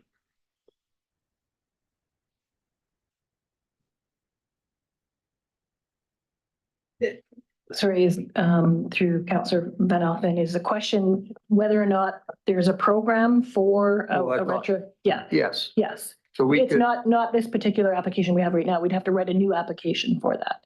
But we Right. could apply as long as it's not 30% Right. change in the footprint. right. So We could do a completely new application for it. and then you could still take in the green initiatives such as like the school district has already done with geothermal at the middle school and the high school. You could still do solar, you could still do hot water exchange, all at the existing location, possibly. So, I mean, you could spend the 25 million exactly where the footprint is today, and you'd have a brand new aquatic center. Councillor Pat? Thank you, Worship. My thoughts is if we were to move forward with this grant application, the same thing that happened where we forget about maintenance of the new, we could still have boiler replacement at the existing pool, my understanding. We're still going to have maintenance. We're still going to have repairs. We already know the kind of money we're putting into the roof. So for me, I think that it's better that we utilize the money that we can get to upgrade this isn't the end and be all of grants that are going to be coming through from the federal government. But I do think that we're going to be spending money on our existing pool, whether we want to or not. If we don't spend the money, we won't have a pool. So we have to spend the money to keep the existing pool up and running and in good condition. So for us to say, well, you know what, I don't want to look at an energy efficiency portion of it to maybe be able to get 3 million to cover 75, 80%, whatever the case may have been for those upgrades. But we're going to give that up, but we're going to go for another 25 million and compete against every other municipality in the country. I think that we take one bite out of the elephant in the living room at a time. And in future intakes, then we look at what we want to do. And perhaps at that time, it will be where Giant's Head is. And maybe that's going to be more of to bring us to a different conclusion in regards to a new pool. But the practical side of me really goes along with what Councillor Patton has said. And But if I want to feel forward thinking and optimistic and progressive, then I feel more like what Councillor Trainer is saying. So I'm quite on the fence here. But I think the deciding thing for me is I'm going to support the retrofit, option 2 wasn't, because it doesn't preclude a new pool. It's only, it's, you know, hopefully we can do the elements of the pool that are gonna fail. But a new pool in any best case scenario won't be here to like 2030 anyway. So who knows what next things might fail. So it will get us there until we get a new pool, and we don't give up on a new pool. So. Thank you, Worship. I'm in agreement. We don't give up on the new pool. But it is at a future time to come to us. But at this point in time, as it was a year ago, we have some very strong repair and maintenance issues that we have to deal with the existing pool. And so I feel that the opportunity, we didn't think a year ago that we would have another opportunity for another $25 million grant. And here it is in front of us today. But I still think that at this point in time, based on how short of the time period, how short it has been since the referendum, that we decide, as you know, as mayor and council, that, you know what, we're going to go for another $25 million grant, but we don't take into account what we could be doing at the existing facility. I think that we're not doing due diligence to our citizens, because it is their money. And I think for the people that do use the pool, that it's something that we truly need to look at. And thank you, Councillor Barkwell. I do try and live my life as common sense and logical approaches to things. So I thank you for that. Councillor Trainer? I think we all live with common sense approaches here. We do. I think we all have common sense. We just have different opinions, and that's okay. That's why we're here. And I totally respect that we just had a referendum. I get that. But none of these grants, whether it's 3 million or 25 million, are guaranteed. None of it is. So it's by applying for scenario 1 and applying for 25 million, it's not like we're going out and asking to borrow money again from people. We just had another opportunity come to us. And so we're going to take it. And in my opinion, you know, we all know we're going to need a new pool. And so I just feel like throwing money at our current one. Yes, I'm okay to keep it, you know, going as we need to keep it open right now. But I think we have to have a vision. And right now we don't have a vision. But we do have the idea that we need a new pool. That is something we all know. And so I just think we got to keep working towards getting there. And yes, make little investments as we need to keep this one open. But I think we're missing an opportunity if we don't apply for 25 million. And if they say no, then that's fine. But they could say no to the 3 million too. So who knows? That's the problem with these grants. You know, they take forever to tell you. So it's so difficult to plan. And you don't know. So. Lori, what is involved in putting a retrofit application together? What would that involve, and can we get it done in time? So my understanding is we would need to engage an energy efficient company to do the modeling, do an assessment of the infrastructure in the current building, and look at what they would deem would be the most successful component to upgrade and develop a grant application. They did indicate that the previous consultants that we worked with did indicate that they could meet the timelines of the grant application, which I believe is mid-October. But it would involve spending some money to have them participate in that process and make the case to prove that it could meet the requirements of 25% increase in energy efficiency.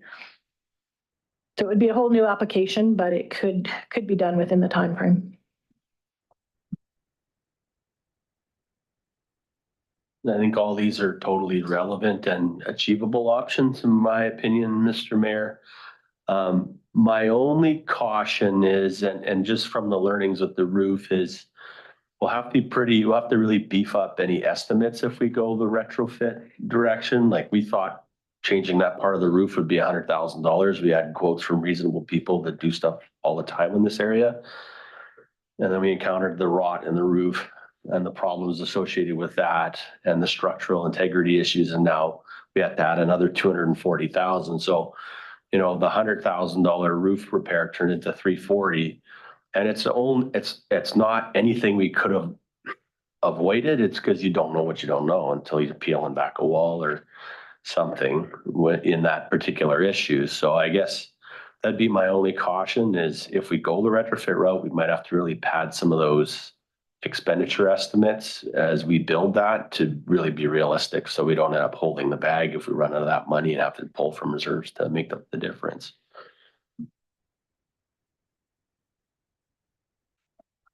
Thank you. And I would just add to CEO Stat's comments is that we could put an application and be successful, make an investment of, let's say, HVACs and boilers, but then the pool basin fails. So we just don't know what's going to happen in the future. But we're hoping through our assessments over shutdown, we're having contractors coming in and building that maintenance plan. We'll have a better idea of how close are we to failure, but that is a scenario that could play out in an older building.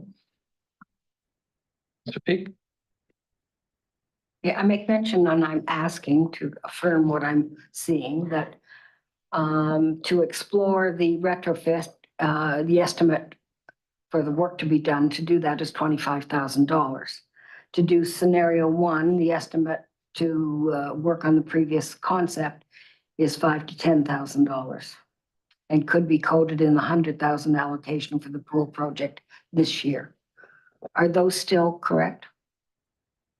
Okay, thank you. To the best of our knowledge. Yeah. Yeah, I mean, I know it was said that for the 25 million, we're up against all these other communities in the country, but that's not to say that we wouldn't be one of those communities. I don't think we should undersell ourselves.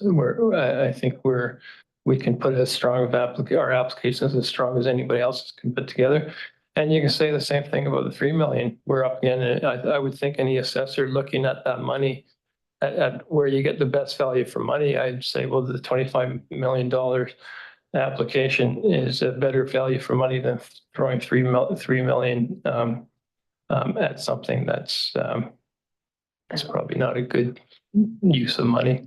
That's you could argue that. So we don't really know what they look at when these assessments, but I think the easy thing to do, and it will really put it to rest one way or another, is to resubmit the same application. That's what I feel.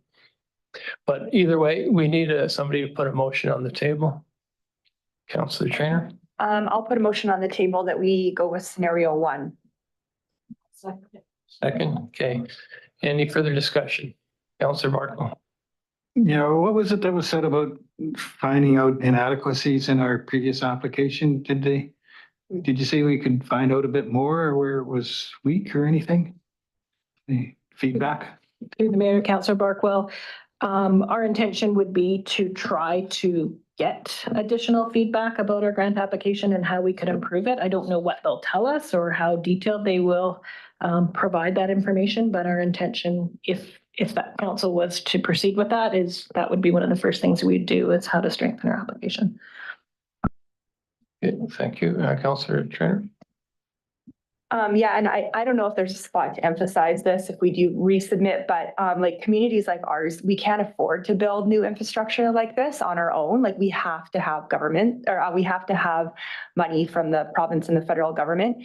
And I mean, they know what rec centers do for communities and how they improve health and community and so many benefits. And it's so important for us to have these But it's just impossible for us to do it. And so I think if we can emphasize how important this grant is for us in building a new pool and not sending people to an old pool that doesn't meet our community's needs anymore.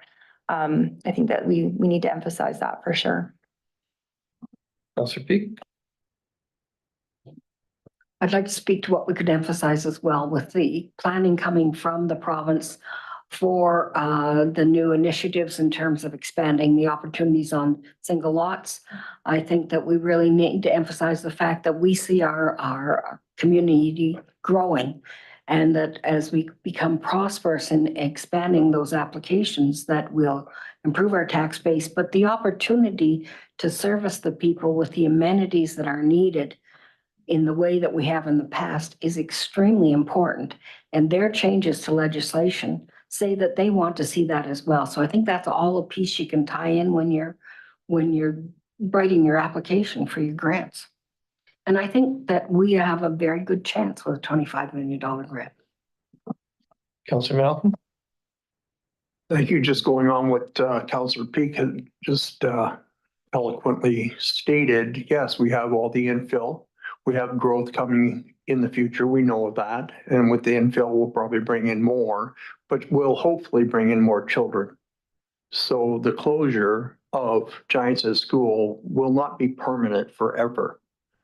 We're hoping that more families will come and that school will be retrofitted, rebuilt, tore down, something new. But I'm pretty sure I can guarantee you they're not going to dispose of the land. They're going to need it for the future. So hopefully. So, yeah. Just on the element of if this is the direction that we go and thoughts about reapplication. One thing I think we could do more of in the application, if it's resubmitted this way, would be to show how the Summerland solar and battery storage project technically could be used to actually be used to what is assigned the energy to the aquatic facility. So, there's not a direct line there, but it's energy that we produce ourselves. And we can actually say that it produces this much energy, which easily meets that facility's needs, and attach the two in the minds of the granting agency, which is something I think was a little more subdued in our first application, but that's an award-winning facility. It is something unique that I think other communities probably don't have with the battery component as well, and maybe help us in showing the green attributes of that project in Summerland. It would come under the category of creative grant application rating, right? So. Okay, anyone else? I'll call the question. All in favor? That's 3 in favor, opposed, 3 opposed. So the motion is defeated. Somebody want to bring another motion on the table?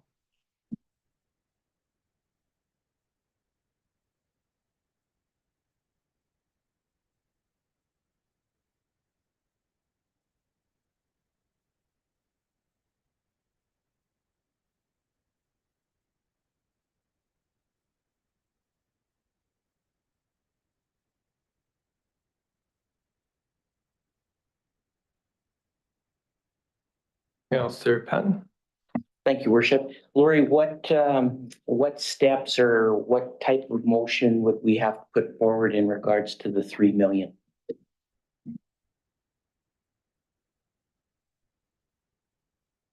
I'll just defer to the corporate officer, but I'm assuming selection in what's up right now with scenario 3.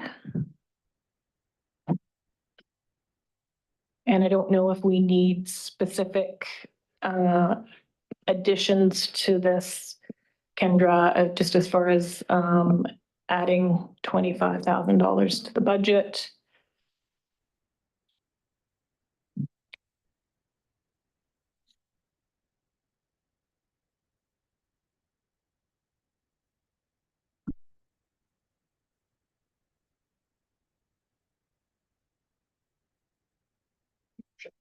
Mm-hmm. If, as Lori says, I would put forward scenario 3, if that would encompass the other aspects that we've been talking about.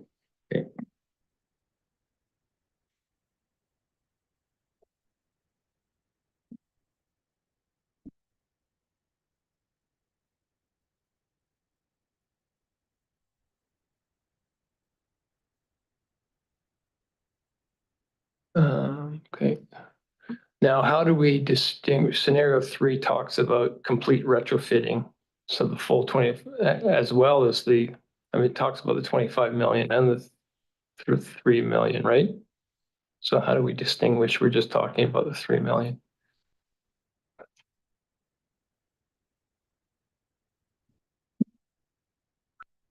Through the mayor, I would suggest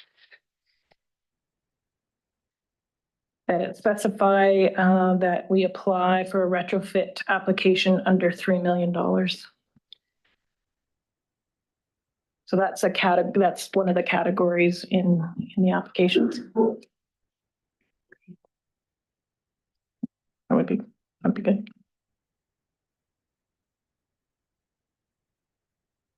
Councilor Parkland.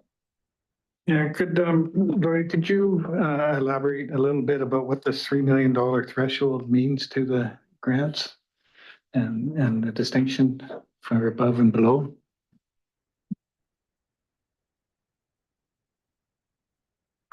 So through the mayor, Councilor Barkwell,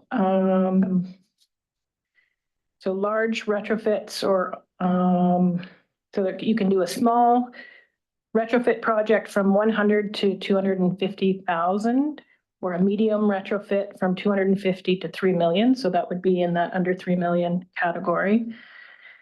And just scrolling through here. There's a section.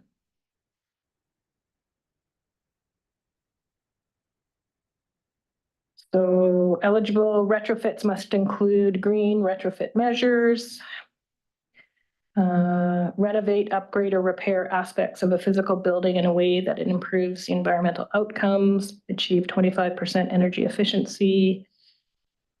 Projects with the greater energy efficiency improvements will receive a higher score, more likely be selected for funding.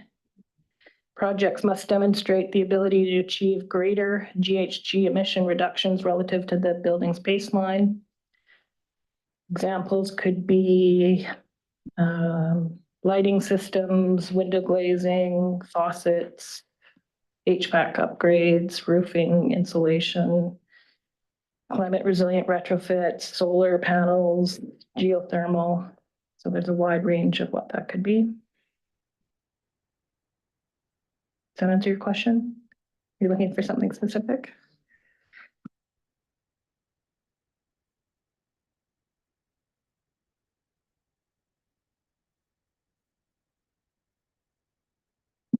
It's 50 pages here, so I didn't read that guidelines.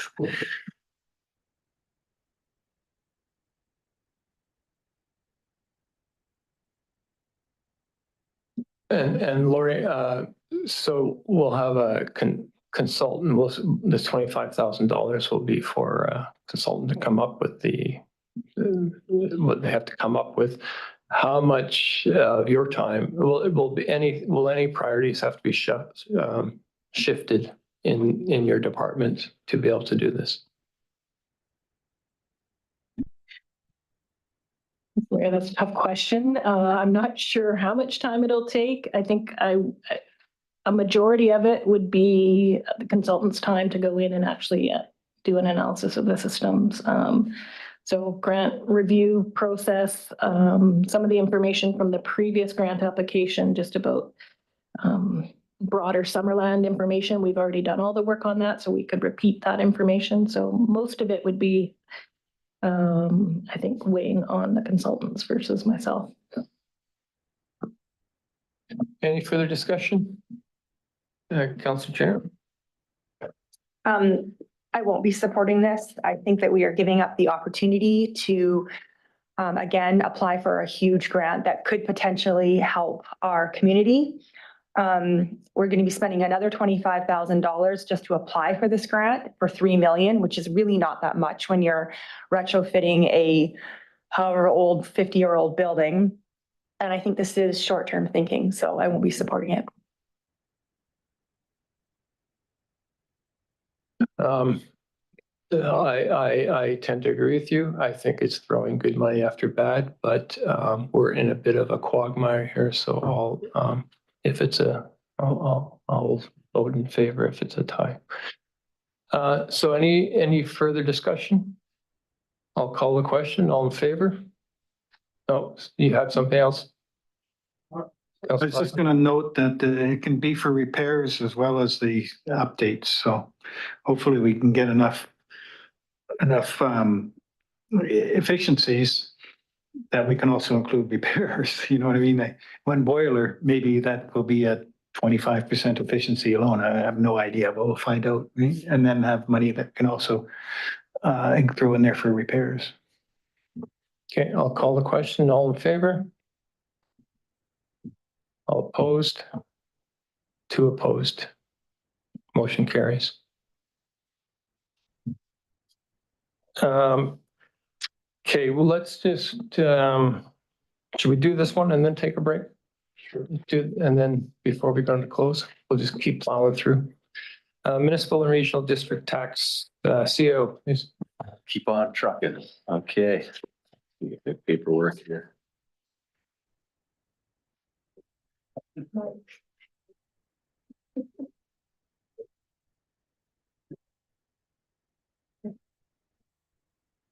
All right, shall I begin? We're having a moment. It's a love fest. Okay, we're having a moment. Okay, yeah. All right. Thank you, Your Worship. It's already a published council priority to collect the MRDT, otherwise known as hotel tax in Summerland. However, to proceed with the application process, staff require initial direction from council on 2 things. Whether we are applying for the 2% or the 3% value, which is a choice that has to be made upstream here, and then whether the tax will be used for tourism purposes or affordable housing purposes. Any new application must be submitted at least 9 months prior to the intended collection period. Staff suggests a target of January 1st, 2026 for the tax collection to align with the fiscal calendar. It's estimated the tax would bring in $140,000 to $180,000 a year. Assuming a 6-month period to prepare the application, engage the parties, and obtain financial approvals, it's recommended that we aim to submit the actual application itself by January or February in 2025. As part of the application process, tourism industry stakeholders need to be engaged as to the intent of the program. Likely, we would do that by having an information session with notice being provided to those stakeholders. Because the collection of the tax is done by the accommodation sector, the criteria for them is more specific. The minimum support required from the accommodation sector for the tax to be imposed is at least 51% of the number of establishments that would collect the tax within the municipal or regional basis, representing at least 51% of the total number of rooms. So you need consent from your formal accommodation providers that provide at least 51% of those rooms and by 51% of the establishments. Consent has to be obtained in order to move forward with the application. If supported, the tax would be collected from traditional accommodation providers. So that's hotels and motels in the community, but also on short-term rentals than those who provide those. In a Summerland context, so coming back to our own context for this application and that 51% of the providers I mentioned with 51% of the rooms, in a Summerland context, that means we need the Summerland Waterfront Resort on side to support us. because they themselves represent more than 50% of the formal accommodation rooms in the community. It's also important to note that the funds collected cannot replace existing funds set aside for the purpose of destination marketing and tourism. Rather, they are intended to augment that funding. As noted in the report, it's also a cabinet decision of British Columbia to actually allow us to collect the tax. So later on, we'd have to do a bylaw, which requests the province levy the tax on the district's behalf. Right now, Destination Summerland provides tourism, visitor services, and destination marketing for us using a contribution agreement format with specific deliverables. And we currently have a 2-year agreement with them, which ends this year, as a matter of fact, and our current year amount funding to them is $123,000 in the 2024 budget. It's the staff recommendation that council direct us to proceed with the application in the amount of 3% MRDT, with the focus of the funds going to tourism-related purposes. Since the funding agreement with Destination Summerland is technically ending this year, we believe that we should be able to renew the agreement using a portion of these funds and have Destination Summerland continue to do this work for us. We'd also be able to fund, I believe, the light up contribution that we traditionally fund with pre-approval through the application. In addition, we would build into the agreement of Destination Summerland, if we go this direction, that they have to do all the data collection and ongoing reporting, which is rather onerous actually, and is required every year. And then ultimately, if we're successful and we're allowed to levy the tax would be collected for 5 years, after which we would need to reapply within 6 months of that term ending. With that, I conclude my remarks and take any questions. Okay, thank you. Councilor Betts actually asked me to ask a question, so I'll ask hers first. In respect to the 2 or 3%, she was wondering, what do other, do we have any stats, on what other communities, not so much the larger ones like Penticton, Kelowna, but communities our size levy, whether it's 2 or 3%, places like Tofino or Nelson or wherever. Thanks. Yeah, I should thank you for the question, and through to Councilor Betts, who is here with us in spirit. The far and beyond the most common rate of collection is 3% for communities. I did do some research on that, and I think I might have only found one single community or a couple communities in my research that actually only collected the 2%. Anyone else? Councilor Patton. Thank you, Worship, to our CAO. So you and I have had discussions in regards to our current short-term rentals. And this is in regards to bed and breakfast, a legitimate bed and breakfast that has no cooking facilities. Our short-term rental through legislation says that they can stay up to 30 days on a short-term rental. In most cases, a bed and breakfast is transitory, where they come in, they spend the night, maybe 2, and they're gone. So I truly think that we have a little bit of a, we've juggled our bed and breakfast for no, because it could be classified as a short-term rental, but it's not a short-term rental.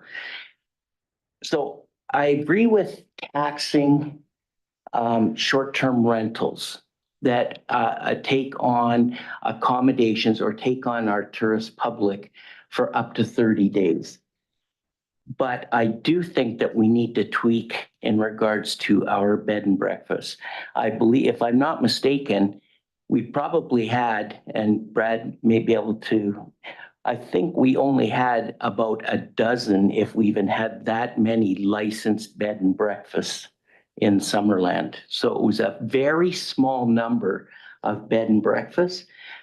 But since there was no cooking facilities within those types of accommodation, we've lumped them into units that have cooking facilities where people can stay at longer terms.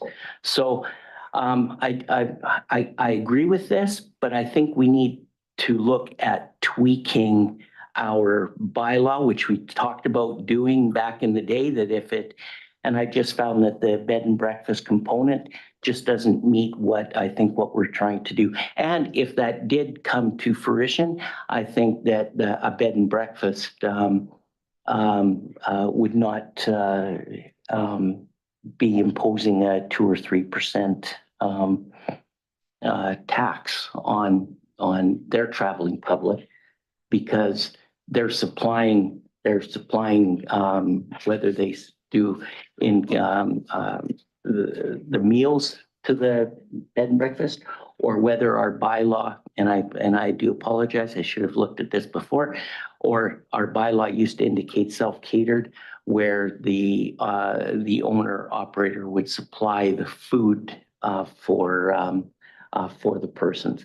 So anyway, food for thought. But I just think that I like what you've done here. I just think that there is a segment of our community that we really did not take a fruitful look at, and we bundled them in, which maybe isn't quite fair. Anyways, thank you. Okay, I don't quite see the difference. I mean, the traveling public's the traveling public. Absolutely, traveling public is a traveling public, but when you have up to a 30-day stay in a short-term rental, you don't get that same type of stay in a bed and breakfast, because there's no cooking facilities. Well, there isn't in hotels either. They're getting a bed. Well, same as a hotel. Oh, well, you do have a point there, but Okay. Councillor Turner. I just wanted clarification on, I guess, building on what Mayor Holmes said, just so I can help understand where you're coming from. What is the difference between staying for, say, 2 nights at a bed and breakfast versus a hotel where the tax would apply? Like, why would just B&Bs, why would it not apply to them? I just don't understand that part. actually, I will be corrected. There is no difference. So the tax, maybe what bothers me more is the inclusion of a bed and breakfast with no cooking facilities in with a short-term rental with the cooking facilities. So maybe I'm getting the two more confused or are intertwining more than what they really should be. I just feel that the bed and breakfast is, people just don't stay at a bed and breakfast for up to 30 days. Well, maybe CEO But, has. CEO, this 3% would apply to all accommodations, right? If you're providing accommodations, whether it's formal or on a short-term rental It basis, wouldn't matter. you have to pay the tax. That's what I thought. And the tax would be collected by the province, and then it would be given to us monthly, only subtracting an administrative fee that they retain. In the eyes of the province, they treat them all the same, although I could see the point councillor's making, but they seem to have more of a really basic approach that if you're providing accommodation, you collect the tax. The dials we can play with are really just the amount of the tax, what it's being used for, and then the area. And we don't even have the ability to say, well, like certain parts of the district would or wouldn't be. So we couldn't like exclude an address or something like that if we felt we should. But fair comment on the definitions. I mean, in our bylaws, we always have the ability for our own purposes, if we wanted in the future, to remedy that definition issue you've identified. Councillor Patton, yeah. Thank you. Great clarification, because you sure cleaned it up for me. Thank you so much. Councillor Peak. Thank you. I'm totally in support of this. I tried to get it going when I was on council last time. I know it takes time to make it happen, but this MRDTs this is across Canada. We're not just talking about BC. It just seems a very sensible approach.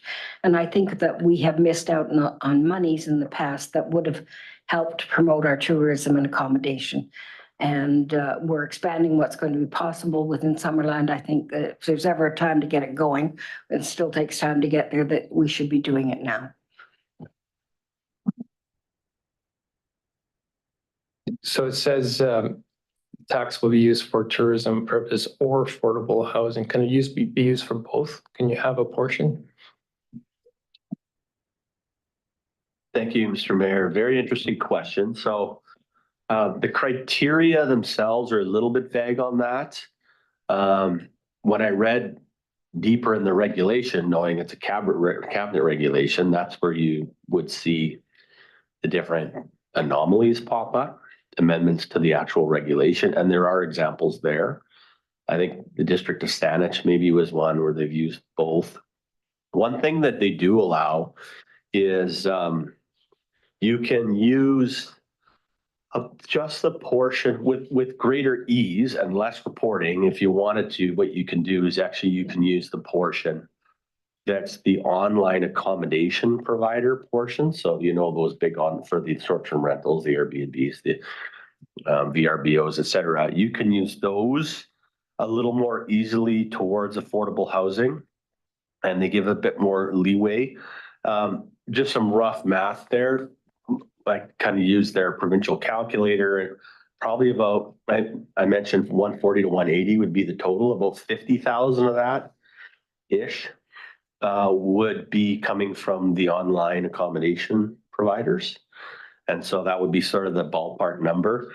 And we're already, you know, sort of food for thought, actually offsetting costs to the tune of $2 million for a couple of upcoming affordable housing projects.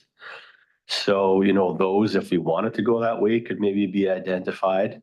But the trick with any identification of affordable housing stuff is, first of all, you know, when you're engaging for the consultation and the consent of the accommodation collectors, I think we can expect some headwinds there. They'll probably want all the money directed towards destination marketing tourism.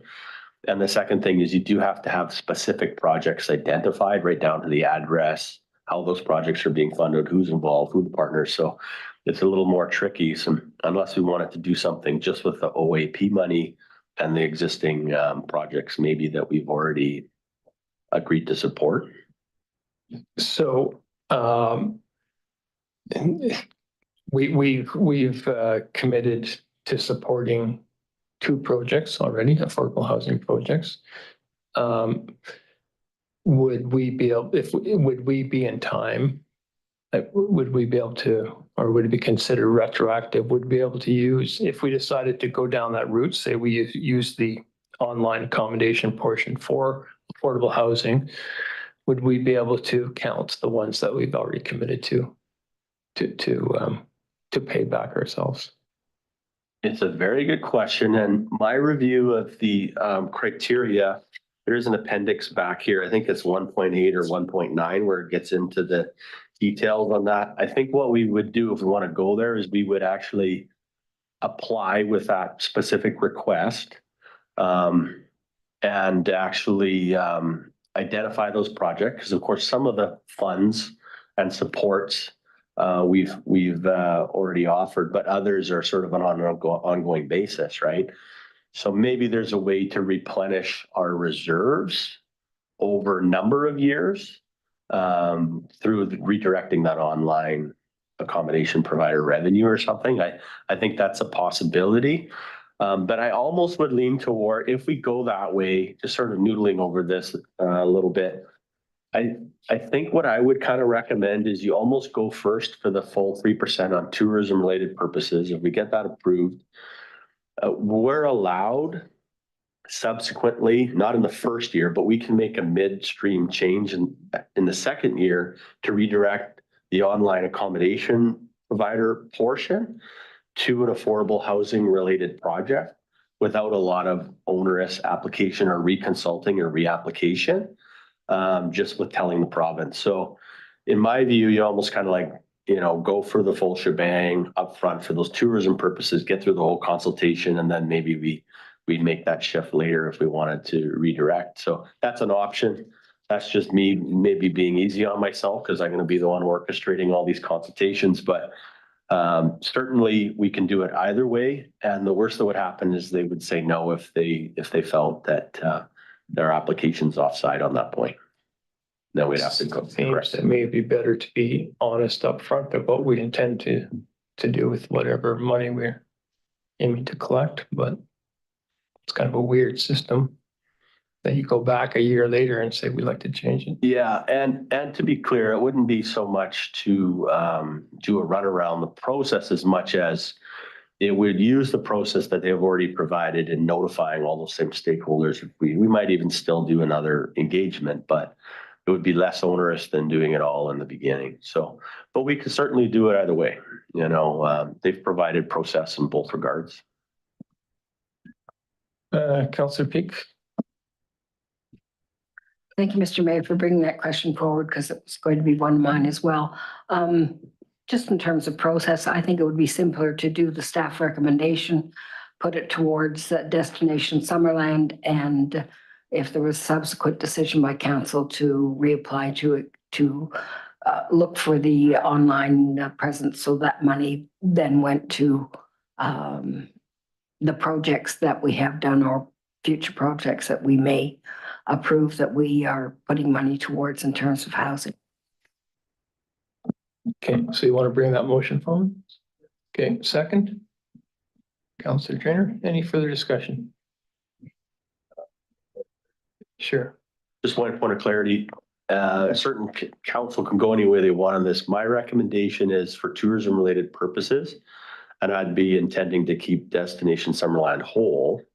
But the conversations I've had with them is that, you know, if we go this way and we'd be keeping them whole as opposed to directing all the money to Destination Summerland, which would be a lot more money than they're currently receiving. So I think, you know, we keep it broader, we can get into the details later on how much and who and that sort of thing. Just want to clarify that. If I may, this motion does just what you're talking about, doesn't it? Yeah. Which I agree with. Yeah. Perhaps I misheard you. I thought you said for Destination Summerland. Same one. It says Yeah. designated recipient purpose. Yeah, so make sure we're on the same page here. Yeah, District of Summerland be the designated recipient, so that'd be ourselves. Staff explore options to use the prospective funds for Destination Summerland, whose contract's ending. But the second bullet from the top is that the MRDT revenues be directed towards tourism-related purposes. So I guess what I'm saying is if it generated 180 and they might be in the ballpark of 130, there's probably $50,000 there that they may not get. We could direct to other tourism. Okay, Yeah. good. As long as we're all on the same page there, because I've told them that would probably be more directing to keep them whole. I was reading it. So you know. Thank you. Thank you, Counselor. You were apparently reading it clearly. Councillor Barkle. Yeah, I certainly like the idea of a portion of this going towards affordable housing and the projects we've already committed to. I just think it might be a little bit hard once it'll be viewed as a cut to supporting tourism in the future if we make that change down the road. But as long as we keep that in mind and don't forget that, you know, we've talked about this and we are going to change down the road. I mean, hopefully it'll happen because I don't want to make things more complicated or anything, but I certainly do support the portion going for affordable housing. I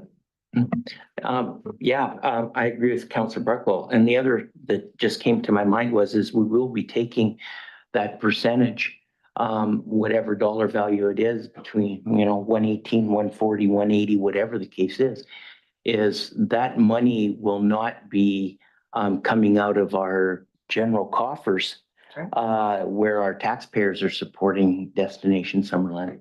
So on that point alone, I think this is fantastic. That's always been the idea, so. Okay, I'll call the question. All in favor? And none opposed, that carries. So moving on to items removed from the consent agenda, 4.5, a development services report. Councillor Peak. Thank you, Mr. Mayor. I just wanted to draw some attention because I think it's worthy of note that the work with the bylaw in terms of the STRs, is showing that the enforcement is working and that the portal shows a lot of promise in being able to assist the district in getting compliance with the short-term rental regulations. So I think the portal being made available by the province is an advantage and it helps us out. So I think that your report speaks to that. And I just wanted the public to be aware of that, because when we put it just and pass it through, they don't get to hear that. I think that was an important part of this report. The other thing being the addition of the 4-month term position has been instrumental in assisting with the large number of files generated and in educating the public regarding certain things such as the off-leash park and pursuit of leash areas in the district. So again, I just wanted to highlight them for the public that listen to this on our recording, but obviously don't do the in-depth reading that we do in our reports. Okay, thank you. Motion to accept the report. Councillor Peak, Councillor Trainer, all in favor? That carries. And a resolution to close the meeting to the public pursuant to sections 91M and 92B of the community charter. Councillor Trainer, Councillor Peak, all in favor? That carries. We'll take a 10-minute break.